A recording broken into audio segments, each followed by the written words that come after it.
Hi friends. வீட்டில் நான் உங்கள் ஜிக்கி பேசுகிறேன். வீட்டில் நிறைய குழந்தைகள் இருக்கிறவங்கெல்லாம் இருக்கும். குழந்தைகள் இல்லாத வீடுகள் கிடையாது. ஏதோ இந்த பாக்யராஜ் படத்தில் அந்த பசி சத்யா அவங்க ஒரு இதில்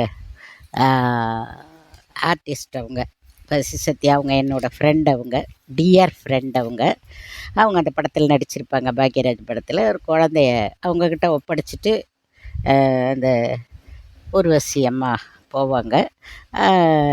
அதுக்குள்ளே அந்த குழந்தை என்ன பண்ணும், விளையாண்டுட்ருக்கும். இந்த அம்மா ஏதோ சத்யா ஏதோ சமைச்சிக்கிட்டு இருப்பாங்க. டக்குன்னு அவங்க அந்த குழந்தை ஏதோ சின்ன காசு இருக்கும், அதை எடுத்து முழுங்கிடும். என்னன்னு தெரில, குழந்த அதுக்கே தெரியாது, சத்யாவுக்கே தெரியாது அந்த படத்தில். போய் உடனே வாயில் நுரையா இல்லை பார்த்துருக்கோம், சத்யா பார்த்துருக்கோம். பார்த்துட்டு அதை மறைச்சி தூக்கிட்டு வயிற்றுட்டு ஓடி போய் என்னன்னு தெரில அப்படின்னு சும்மா போய் சொல்கிற மாதிரி அப்படி காமிப்பாங்க அந்த ஷாட்டை. அப்புறம் அது வைத்தியம் அந்த நான் கிராம வைத்தியர்கள் இல்லையா, குழந்தைய தலைகீழ போட்டு தொண்டையில் நின்னதுனால தலைகீழ போட்டு முதுகில் தட்டி அந்த காசு விழுந்துடும். இது ஒரு கதை. இது மாதிரி பாருங்கள், ஒரு சம்பவம் ஒரு வயசு குழந்தைக்கு அமிஞ்சு கரையிலையா நடந்திருக்கு 2 நாளைக்கு முன்னாடி. நான் அதையும் பேப்பரில் தான் பார்த்தேன்.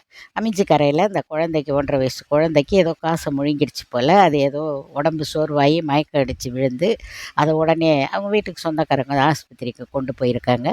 கொண்டு போனால் கீழ்ப்பாக்கம் மருத்துவமனையாமே, அங்கே வச்சு அவங்க அங்கே டாக்டரு எக்ஸ்ரேல எதை பார்த்துட்டு காசு விழுங்கியிருக்கு போல குழந்த அப்படின்னு சொல்லிவிட்டு, அவங்களுக்கே தெரியலன்னு நினைக்கிறேன் பெற்றவங்களுக்கு சொல்லிவிட்டு அந்த குழந்தைய கீழ்ப்பாக்கம் ஆஸ்பத்திரி கொண்டு போயிருக்காங்க. ட்ரீட்மெண்ட் நடந்துகிட்ருக்கிறதா பேப்பரில் போட்டிருக்கு. அரசு கீழ்ப்பாக்கம் மருத்துவமனையில். எதுக்கு இதை சொல்கிறேன் அப்படின்னா, குழந்தைங்க வச்சுருக்கிறவங்க கவனமாக பார்த்துங்க. இந்த வளையல் துண்டு, காசு, இந்த சின்ன சின்ன ஐட்டம்லாம், இந்த நெட்டுலாம் இருக்குது பார்த்தீங்களா, இதெல்லாம் குழந்தைங்களுக்கு தெரியாது. நீங்கள் ஒன்றும் இல்லை, ஒரு கம்பளி பூச்சி போனால் கூட பிடிச்சி வாயில் போட்டுரும். அதுங்களுக்கு தெரியாது. எப்படி நெளிகிற மாதிரிலாம் இருந்ததுன்னா அதுங்க பிடிச்சி வாயில் போட்டுரும். அதனால் நம்ம குழந்தைங்க இருக்கிறவங்க வீட்டில் ரொம்ப கவனமாக இருங்க, கேர்லெஸ்ஸாக இருக்காதீங்க. குழந்தைங்க இருக்கிற வீட்டில் கீழே எதையுமே போட்டு வைக்காதீங்க, முழுங்கிடும். உங்களுக்கே தெரியாது. தெரியாமல் போயிட்டா என்ன பண்ண முடியும்? குழந்தைக்கு உயிருக்கு ஆபத்து இல்லையா, காப்பாற்றுறதுக்கு கஷ்டமாயிடும்ல. அதுக்காக தான் சொல்கிறேன், குழந்தைங்க இருக்கிறவங்க வீட்டில் இதெல்லாம் ரொம்ப கவனமாக இருங்க.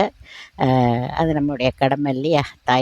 தகப்பன் வீட்டில் இருக்க மாட்டார், தாயோட கடமை இல்லையா. ஒப்படைக்கிறவங்ககிட்ட கவனமாக சொல்லிவிட்டு நீங்கள் போகலாம். இதுவும் என்னுடைய தாழ்மையான வேண்டுகோள். மீண்டும் அடுத்த வீடியோவில் சந்திப்போம். நன்றி.